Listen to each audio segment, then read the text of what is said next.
Hello friends, नमस्कार। स्वागत है आप सभी का SDMM एजुकेशनल सोसाइटी पे। फ्रेंड्स, आज हम लोग SSC GD का प्रीवियस ईयर का पेपर देखेंगे, जो कि काफ़ी इंपॉर्टेंट होता है। कोई भी परीक्षा अगर आपको देनी है तो प्रीवियस ईयर की पेपर देखना चाहिए ना। तो उसी क्रम में मैं आपके लिए लेकर आया हूँ SSC GD का। आप देख सकते हैं यहाँ पे 16/11/2021 को पेपर हुआ था और ये टाइमिंग थी इसकी। और देख सकते हैं कि इसका जो कौन सी चीज़ का पेपर था, तो GD कांस्टेबल 2021 का ये पेपर था ना। तो ये सारी बातें हैं यहाँ पे। देखिए, सारे के सारे पार्ट आपको मिल जाएंगे। अब जैसे कि आप देख सकते हैं यहाँ पे पहले रीजनिंग का पार्ट है ना, उसके बाद फिर नीचे चलेंगे तो मैथ्स का आ जाएगा, फिर जीके, हिंदी, सब कुछ है। तो अभी फिलहाल तो हम लोग करेंगे यहाँ पे, देख सकते हैं ना, इस तरह से आंसर की जब आती है तो इस तरह का दिखाता है कि कौन सा सही है कौन सा गलत है, आंसर आपको देता है ना। तो फिलहाल अभी हम लोग हिंदी करेंगे और फिर आप अपना बताना कि जीके और मैथ्स रीजनिंग के बारे में आपका क्या प्लान है। अगर आपको करना होगा मेरे साथ तो मैं आपको करवा दूंगा सारा चीज़ का ना, चारों पार्ट का करवा दूंगा। ये तो एक पेपर है और बहुत सारे पेपर हुए हैं। अगर आप बोलोगे तो मैं सब कर, देखो यहाँ पे जैसे जीके आ गया ना, तो मैं आपको सारा करवा दूंगा ना। चलिए फिलहाल तो हिंदी पे चलते हैं हम लोग और हिंदी आपको करवा देते हैं। हाँ जी, देखेंगे, जस्ट वेट अ मिनट। हाँ भाई, हिंदी आ गया ना जी, रुकिए। हाँ, नंबर 1 क्वेश्चन यहाँ पे दिख रहा है और इसको थोड़ा जूम कर दे रहे हैं। आपने देख ही लिया पेपर का कौन सा है कैसा है, तो ताकि पढ़ने में आपको आसान हो जाए। जी सर, अब बताइए, पहला क्वेश्चन देखेंगे, पढ़ेंगे। तो लिखा हुआ है, क्वेश्चन नंबर फर्स्ट लिखा है, रिक्त स्थान भरने के लिए सबसे उपयुक्त शब्द आपको चयन करना है कि तीनों में से क्या हो जाएगा। बताना भाई कि तीनों डैश के स्वामी हैं, इसलिए त्रिलोकीनाथ कहलाते हैं। आपको ये बताना, ये तो काफी आसान है। तो तीनों भुवनों के स्वामी है ना, बढ़िया क्वेश्चन है। तीनों क्या हो जाएंगे, आसान, बिल्कुल आसानी से आप कर सकते हो। तीनों भुवनों के स्वामी है, त्रिभुवन के स्वामी बोलते, त्रिभुवन के स्वामी ना। शंकर जी के लिए इसका यूज करते हैं, त्रिभुवन के स्वामी ना। उनका जब वो पढ़ते हैं, आरती पढ़ते हैं, तो त्रिभुवन का स्वामी उनको ऐसा करके बोला जाता है ना। चलिए अगला क्वेश्चन देखेंगे। सेकंड नंबर लिखा है, इस प्रश्न में एक शब्द 4 अलग अलग प्रकार से लिखे गए हैं, जिनमें से केवल एक ही सही ढंग से लिखा गया है। आपको सही स्पेलिंग बतानी है, सही वर्तनी पहचाननी है। ठीक है भाई, सही वर्तनी बता दीजिए क्या हो जाएगा। तो देख लेना, ये बहुत अच्छी स्पेलिंग है, बहुत इंपॉर्टेंट है। लगभग हर बार हर परीक्षा में रिपीट करती है। अगर कई पालियों में परीक्षा होती है तो किसी न किसी पाली में पूछा जाता है। तो अनधिकार होता है, देख लेना, अना नहीं होता है ना। छोटा ना क्या होता है, छोटा होता है। तो अनधिकार होता है और अनाधिकार, लोग अनाधिकार कर देते हैं ना। तो ध्यान रखना भाई, छोटा आ होगा यहाँ पे, छोटा, इसमें आ में कोई मात्रा पाई नहीं लगेगी, ध्यान रखना। तो अनधिकार, और ना भी आपको देखना है, ना है ना, ना भी कैसे लिखेंगे आप, छोटा लिखेंगे। और इसी में लोग गलती करते हैं, इसी में लगा देते हैं बड़े आ का मात्रा, तो ये गलत हो जाता है। यहाँ पे ध्यान रखना कि छोटा रहता है ना, अनधिकार हो जाएगा। ठीक है, नेक्स्ट देखेंगे। और ठीक है, मैं थोड़ा जल्दी जल्दी कर देता हूँ क्योंकि प्रीवियस ईयर है, तो समझाने के चक्कर में ज़्यादा पढ़ना ठीक नहीं है ना। चलो, आपको यहाँ पे देख के पता चल जाए कि क्या करना है। चलो चल पढ़ लो ऊपर क्या लिखा है, बाकी आपको पता चला है कि इसी में क्या बताना है। आपको सही गलत पहचानना होगा सेंटेंस में। पढ़िए, दिए गए वाक्य में रेखांकित खंड को प्रतिस्थापित करने के लिए सबसे उपयुक्त विकल्प का चयन करें। यदि इससे प्रतिस्थापित करने की आवश्यकता नहीं हो तो विकल्प किसी बदलाव की आवश्यकता नहीं होगी का चयन कर सकते हैं। मतलब किसमें परेशानी है आपको ये बताना है। मेरी गाय, देखेंगे यहाँ पे लिखना भाई, मेरी गाय को छूने का उत्साह, मेरी गाय को छूने का उत्साह कभी कोई नहीं कर सकता क्योंकि वह मारती है। तो भाई देखो, उत्साह नहीं होगा, उत्साह पॉजिटिव होता है, और गाय क्योंकि मारने वाली है ना, तो भैया उसके पास बड़े सकारात्मक ढंग से तो हम लोग नहीं जाने वाले हैं, है ना, क्योंकि मारती है। इसलिए इसके सेंस में क्या, मेरी गाय को छूने का उत्साह नहीं, साहस होगा। क्या होगा, सिंपल सी बात है, साहस हो जाएगा ना। अगला देखेंगे, नेक्स्ट है द्रुत। इसका विलोम बताना है, द्रुत का क्या हो जाएगा।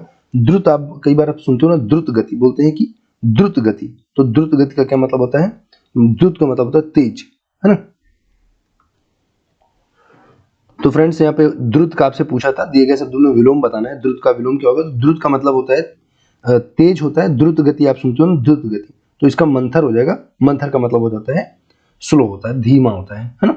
अगला देखेंगे, ऑप्शन नंबर फर्स्ट लिखा है, ये निशान लगाने की जरूरत है नहीं, मैं पढ़ दे रहा हूँ ना।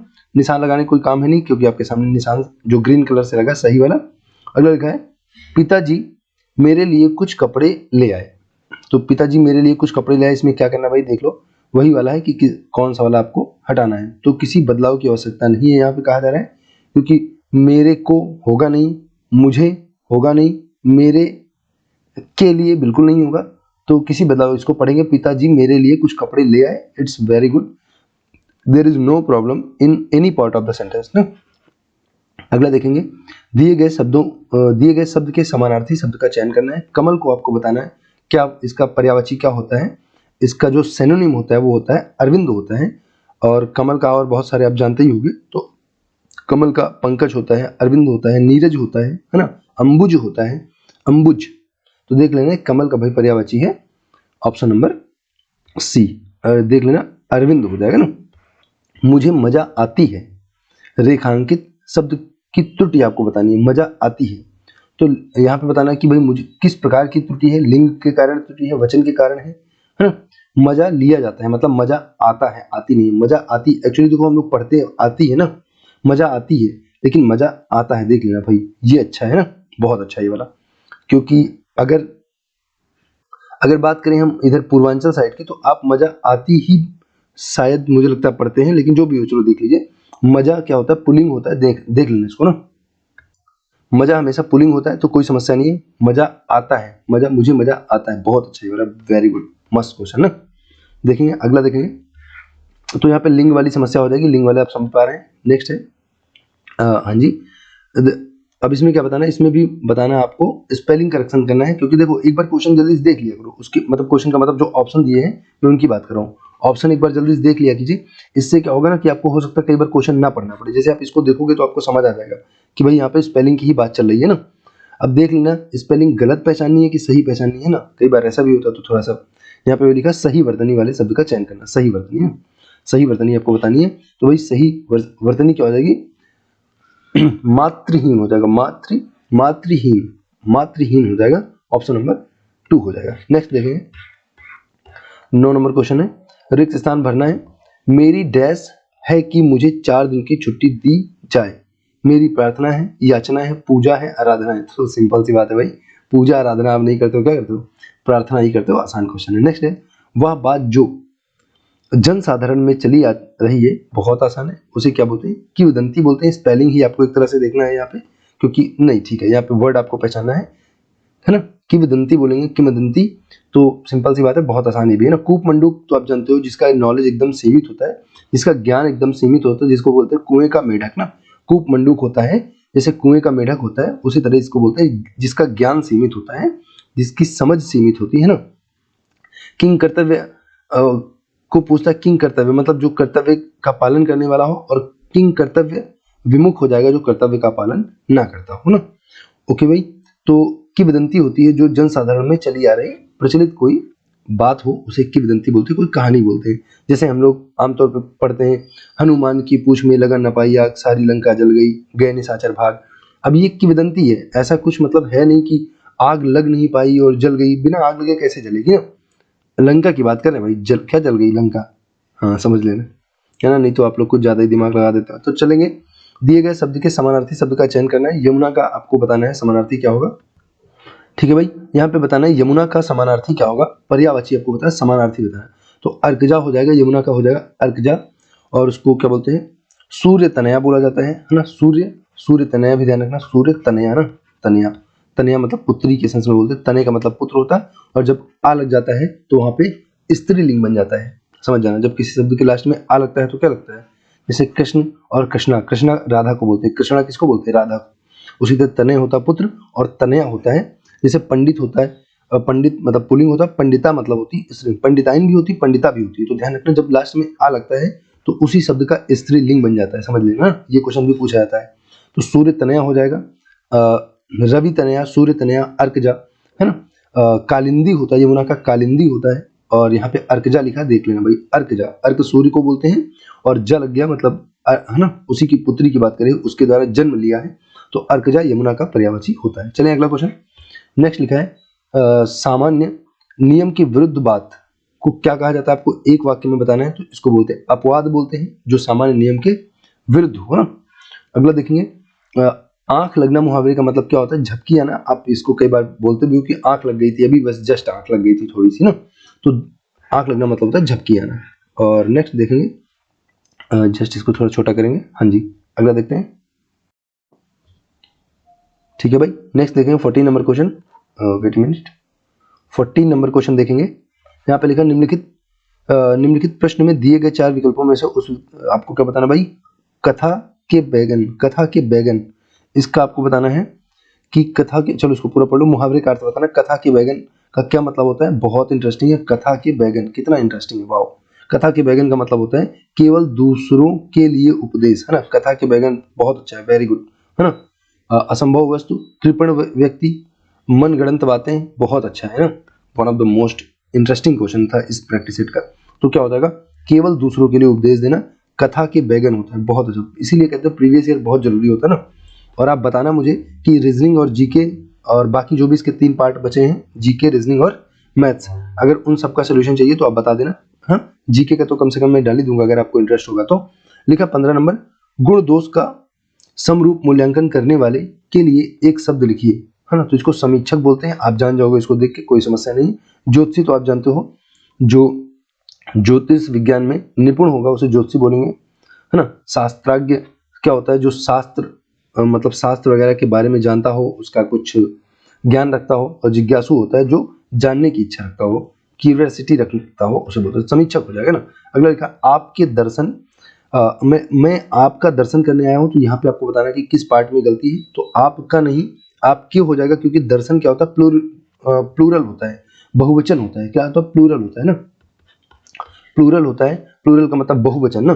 तो दर्शन हमेशा प्लूरल होता है, ध्यान रखना। तो दर्शन आपके होता है, आपका मतलब सिंगुलर हो जाएगा, एक वचन हो जाएगा, आपके मतलब बहुवचन हो जाएगा। तो देख लेना, दर्शन हो गया, हस्ताक्षर हो गया, है ना। और प्राण हो गया, प्राण काफी इंपॉर्टेंट है, प्राण, है ना। प्राण है, दर्शन है, हस्ताक्षर है, ये सारे हमेशा प्लूरल में आते हैं, सदैव बहुवचन में प्रयोग किए जाते हैं। ठीक है भाई, समझ आ गया होगा। अगला देखते हैं, नेक्स्ट लिखा है, हाँ जस्ट वेट, हाँ जी बताएंगे, अगला बताएंगे। 17 नंबर क्वेश्चन क्या दिया है, दिए गए विकल्प में से फिर से वही कुछ है, आपको गलती पहचानी। यदि कोई त्रुटि नहीं है तो आप बता दीजिए कि कोई त्रुटि नहीं है ना, ऐसा ही करके दिया है। 17 नंबर पढ़ेंगे। स्टेशन पहुंचते ही वह फोन कर दिया। तो स्टेशन पहुंचते ही वह फोन कर दिया। अब आप बताओ भाई कहाँ पे दिक्कत आ रही है। तो इसमें दिया है कि ऑप्शन नंबर डी में दिक्कत है। तो यहाँ पे होना चाहिए उसने फोन कर दिया। स्टेशन पहुंचते ही उसने फोन कर दिया, वह फोन कर दिया। देखो पढ़ने में आपको अच्छा नहीं लग रहा है, स्टेशन पहुंचते ही उसने फोन कर दिया, ये सही हो जाएगा। नेक्स्ट देखेंगे, 18 नंबर दिया है। यहाँ पे भी आपको त्रुटि पहचाननी है, या तो नहीं होगी अगर तो कोई बात नहीं, कोई त्रुटि नहीं बोलेंगे, ऑप्शन नंबर 4 बोलेंगे। लेकिन फिलहाल तीसरे में दिक्कत दिया है, लिखा है प्रधानाचार्य ने हिंदी अध्यापक को बुलाए। तो को बुलाने, को बुलाया, है ना, हिंदी अध्यापक को बुलाया, बहुत आसान है। नेक्स्ट 19 नंबर क्वेश्चन लिखा है, रिक्त स्थान भरने के लिए सबसे उपयुक्त शब्द का चयन करना है। डैश से गहने बनते हैं। तो भाई सोने से गहने बनते हैं, टीन से बनते हैं, लोहे के बनते हैं, या सोना से बनते हैं। तो क्योंकि गहने देखो यहाँ पे सोना और सोने, भाई टीन से तो बनेंगे नहीं, तो एकदम सिंपल सी बात है। टीन के गहने को पहनोगे आप, नहीं भाई। लोहे के तो बिल्कुल नहीं पहनोगे, भैंस गाय थोड़े हो, लोहे पहनोगे ना। अब बचा सोना और सोने, सोना और सोने, तो सिंपल सी बात है, गहने की बात चल रही है, ज्यादा की बात चल रही है, गहने, है ना। प्लूरल की बात हो रही है तो प्लूरल वाला लगाएंगे, सोने हो जाएगा। नेक्स्ट देखेंगे, सद्भाव रेखांकित शब्द का सही विलोम बताइए। सद्भाव का दुर्भाव हो जाएगा, सद्भाव का दुर्भाव, है ना, सिंपल सी बात है, कोई समस्या नहीं, सद्भाव का दुर्भाव। अगला देखेंगे, यहाँ पे पैसेज लिखा है। पैसेज को अगर किया जाए, चलो कर ही लेते हैं, क्या दिक्कत ना। पैसेज किया है, अब देखेंगे, एक साधु थे। इसको सबसे पहले देखो, ऐसे पैसेज करने के लिए आपको क्या करना होता है, सबसे पहले क्वेश्चन पढ़ना पड़ता है ना। सबसे पहले क्वेश्चन पढ़िए, फिर उसके बाद कुछ और पढ़िए। यहाँ पे लिखा, साधु अपना निर्वाह डैश करके करता था। अब क्या करके करता था, ये आपको अभी पैसेज में मिल जाएगा। आपको मतलब ये पता चल गया कि पहला क्वेश्चन है साधु अपना निर्वाह कैसे करता था, ये बताना है। अगला लिखा है, आवश्यकता के स्थान पर उचित शब्द लिखिए। तो देखो अब इसको जैसे आप पढ़ रहे थे तो आपको तुरंत पता ही चल गया ना। आवश्यकता के लिए आप क्या लिख सकते हो, अक्लमंद, परिश्रम, अवश्य नहीं लिख सकते, क्या लिख सकते हो, जरूरत लिख सकते हो। आवश्यकता का मतलब जरूरत। एक क्वेश्चन तो यहीं पे निपट गया, देखो कितना बढ़िया है ना। अगला देखेंगे, महत्वाकांक्षा रेखांकित शब्द का उचित अर्थ बताइए। लोग, पैसे से कोई मतलब है क्या, नहीं। महत्वाकांक्षा मतलब होता है लायक न होना, दयालु, बदलाव, बलवान होना, उन्नति को प्राप्त करने की इच्छा। ऑब्वियसली यही हो जाएगा ऑप्शन नंबर सी। तो देखिए बिना पैसेज किए आप इसको कर सकते हैं, इसीलिए मैं बोल रहा हूँ कि सबसे पहले आपको पैसेज पढ़ना है ना। परमार्थ रेखांकित शब्द का विलोम बताइए। तो परमार्थ का स्वार्थ हो जाएगा। परमार्थ आपने सुना भी होगा, वृक्ष कबहु नहीं फल बखे, नदी न संचय नीर, परमार्थ के कारण साधु धरा शरीर, है ना। तो परमार्थ का मतलब होता है बिना स्वार्थ के कोई काम करना, है ना। नेक्स्ट देखेंगे, लिखा है कि झोपड़ी के चूल्हे से झोपड़ी के चूहों से निपटने के लिए साधु ने क्या किया। अब देखो ये क्या है, ये पैसेज में मिलने वाला है। तो देखो 2 प्रश्न आपको पैसेज से मिलने वाले हैं, बाकी सबका आंसर आपने लगभग कर लिया। तो देखिए जो अब देखिए, दवा डालकर चूहों को मार दिया, कुत्ते को पाला, कुछ भी नहीं किया, बिल्ली पाली। तो अब देख लेना वहां पे आपको मिल ही जाएगा अभी, जब पैसेज आप पढ़ोगे इसी पैसेज में मिल जाएगा। साधु तो यहाँ पे लिखा झोपड़ी के चूहों से निपटने के लिए एक बिल्ली पाली। देखो आप पढ़ोगे तो मिल ही जाएगा, यहाँ पे लिखा है एक बिल्ली पाली, है ना। झोपड़ी के चूहों से निपटने के लिए एक बिल्ली पाली, कितना आसान है। पैसेज भी आपको ऊपर नहीं जाना, यहीं पे दे दिया ना, तो एक बिल्ली पाली हो गया। अगला देखेंगे, और जो बचा था ये बाकी तो आपने कर ही लिए हैं, बढ़िया बात है। और कौन सा बच गया देखेंगे, हाँ जी भाई ये बचा है ना, साधु अपना निर्वाह कैसे करते थे। तो देखेंगे भिक्षाटन करके। तो सिंपल सी बात है, साधु में तो भिक्षा ही मांगते होंगे। आइए पढ़ लेते हैं। यहाँ पे लिखा है कि भाई जस्ट वेट, हाँ देखेंगे, एक साधु थे, यहाँ पे लिखा एक साधु थे भिक्षाटन से, अरे यार, एक साधु थे भिक्षाटन से, व्हाट नॉनसेंस, ओके, एक साधु थे, अरे चलिए इसी को ले लेते हैं ना। तो लिखा एक साधु थे भिक्षाटन से मजे से दिन गुजारते थे। तो बड़ी सिंपल सी बात है, किससे गुजारते थे, भिक्षाटन से ही मजे से दिन गुजारते थे। कोई दिक्कत यहाँ पे नहीं होनी चाहिए, भिक्षाटन से गुजारेंगे। तो ऑप्शन नंबर आपका इसका कौन सही हो जाएगा, भिक्षाटन यहाँ पे लिखा भी है, ऑप्शन नंबर ए ही सही हो जाएगा। कोई समस्या यहाँ पे नहीं आएगी ना। तो और कोई दिक्कत बचा क्या, अच्छा यहाँ पे सद्भाव का दुर्भाव हो ही गया था, कोई समस्या नहीं, अपने मन से हो गया था। तो मुझे लगता है बहुत अच्छा लगा होगा आपको हिंदी का प्रैक्टिस सेट। अब आप मुझे बता देना कि जो जीके, रीजनिंग और मैथ्स में से तीनों आपको करना है, या फिर सिर्फ जीके करना है, या फिर कोई सा भी नहीं करना है। जैसा आपका प्लान हो मुझे बताना, और ये वीडियो कैसी लगी ये भी बताना। Thanks for watching and God bless you.